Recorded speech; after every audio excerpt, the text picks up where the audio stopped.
दोस्तों वेलकम मैं आपका वर्ल्ड डिफाइनिंग डॉन गोड के बिल्कुल एक और न्यू पार्ट में। तो दोस्तों जैसा कि आप लोगों ने पिछले पार्ट में देखा था, जो यॉ फैमिली का कुत्ता आ जाता है और वो शैंग वान कहता है कि तुम जल्दी करो और फान फान के पास जो तुम्हारी मंगनी हुई पड़ी है उसको तोड़ दो। ये सुन के जो शैंग वान होता है वो कहता है तो मैं मंगनी तो किसी सूरत में तोड़ने नहीं वाला। और फिर जो यॉ फैमिली का जो बंदा होता है वो कहता है कि अगर तुम मंगनी नहीं तोड़ोगे तो तुम्हें हमारे यंग मास्टर साथ कॉम्पिटिशन लड़ना पड़ेगा और जो जीतेगा वही फान वान के साथ शादी करेगा। ये सुन के जो शैंग वान होता है और मान जाता है। और भी जो शैंग वान का जो फादर होता है वो भी अपने कॉम्पिटिशन में आ चुका होता है और उसका जो लास्ट कॉम्पिटिटर होता है वो उसका खुद का भाई होता है।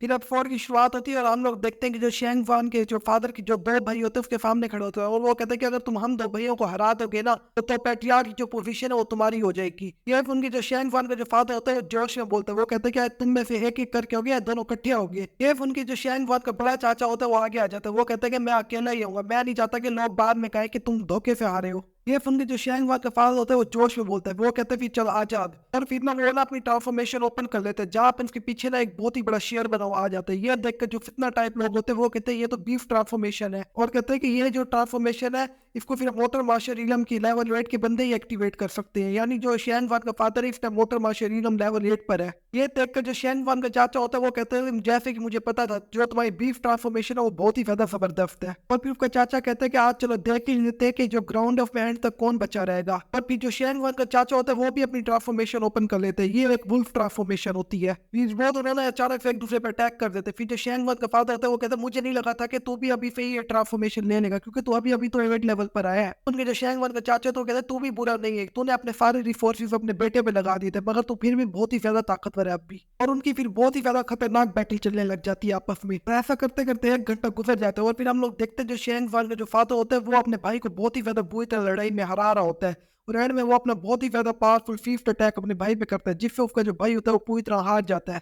और भी शैंग वान का फादर कहता है कि चलो अब तुम हार चुके हो। ये उनके जो उसका जो चाचा होता है वो कहता है कि माना कि मैं हार भी कहता है लेकिन तेरी हालत भी कोई खास अब अच्छी नहीं है। पीछे फिर ना शैंग वान का तीसरा चाचा आ जाता है, वो कहता है कि अब तू भी लड़ाई के लिए हार ही मान ले, अब मैं ही फिर पेट्रियार्ट बनूंगा। तो मोटर मार्शल इलम के 7 लेवल पर होता है। ये उनकी जो शैंग वान का फादर होता है वो कहता है कि मैं कैसे पेट्रियार्ट की पोजीशन इतनी आसानी से छोड़ देता हूँ। और फिर पीछे वे शैंग वान आता है जो अपने फादर के कंधे पे हाथ रख कहता है कि आप बहुत ही अच्छे लग रहे थे लड़ते हुए। जब उनकी जो शैंग वान का फादर खुश हुए कहता है कि तुमने सही कहा, मैं वैसे ही बहुत ही ज्यादा खूबसूरत हूँ, बस मैं अब बुढ़ा हो गया हूँ। तो फिर उसको कुछ दो बंदे उठ के अरीना से लेकर चले जाते हैं। फिर पीछे शैंग वान कहता है कि ना अब आप ये लड़ाई मुझ पे छोड़ दें। और फिर जो शैंग वान होता है वो अपने चाचे को कहता है कि अब मैं अपने फादर की जगह मैं लड़ूंगा। और फिर जो उसका चाचा होता है वो कहता है कि ये पैट्रियार्ट का कंपटीशन है, अगर लड़ाई में कोई बंदा मर भी जाएगा तो बाद में कोई पूछताछ नहीं होगी उससे। ये सुन के जो शैंग वान कहता है मैं तैयार हूँ। और फिर जो शैंग वान का चाचा होता है वो कहता है कि चल ठीक है तू अपने एक अटैक कर ले और इसमें मैं कुछ भी नहीं करूंगा, मैं इसमें तुझे दोबारा अटैक नहीं करूंगा, मैं सिर्फ डॉज करूंगा। और फिर शैंग वान होता है वो तेजी से आगे बढ़ने लग जाता है, वो कहता है कि मैंने एक हफ्ते तक प्रैक्टिस की है और अब मुझे पता है कि मेरी पावर बढ़ चुकी है और अब देखता हूँ कि मेरी पावर इस टाइम कितनी बढ़ चुकी है। और जैसे ही वो उसका जो पंच होता है चाचे तक पहुंचने वाला होता है उसका चाचा देखता है, वो कहता है कि तेरी जो क्यू है वो इतनी ज्यादा डिफरेंट क्यू है बाकियों से।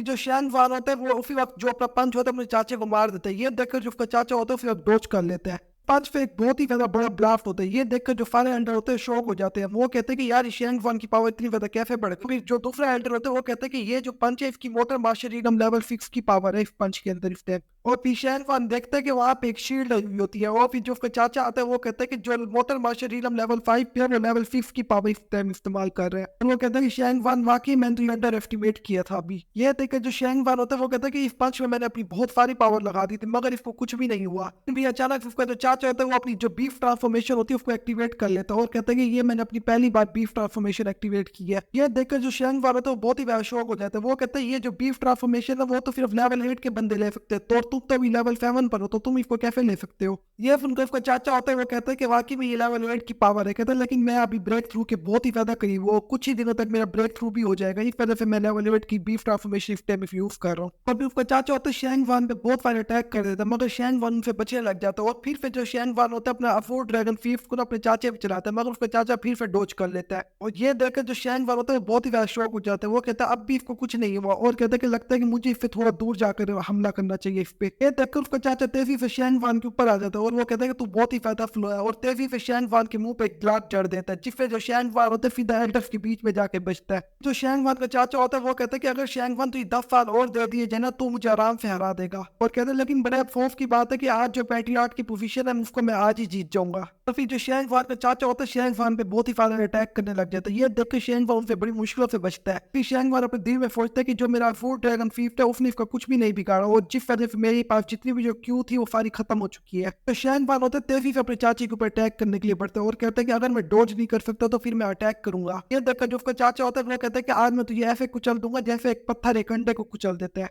और इस अटैक को लगने के बाद भी जो शेंग वान होता है वो खड़ा हो जाता है। ये देख उसका चाचा कहता है कि तेरे अंदर जिगरा तो बड़ा है, कहता है लेकिन तुझे उस बंदे से नहीं लड़ना चाहिए जिसको तू ना हरा सके। ये सुन के जो शेंग वान होता है वो कहता है कि मैं भी बिल्कुल यही सोचता हूँ। कहते हैं लेकिन मैं तुझे इस टाइम हरा सकता हूँ और कहते हैं कि मुझे तुझे हराने का एक चांस भी मिल गया, माना कि जो चांस है बहुत ही ज्यादा कमजोर है, कहते हैं लेकिन मैं फिर भी कोशिश करूंगा। यहीं पे हमारी एपिसोड खत्म हो जाती है। अगर आप इसका नेक्स्ट पार्ट देखना चाहते हो फिर जल्द से जल्द कमेंट करें। मैं मिलता हूँ आपसे एक बिल्कुल न्यू वीडियो में, तब तक के लिए आप लोग अपना ख्याल रखें।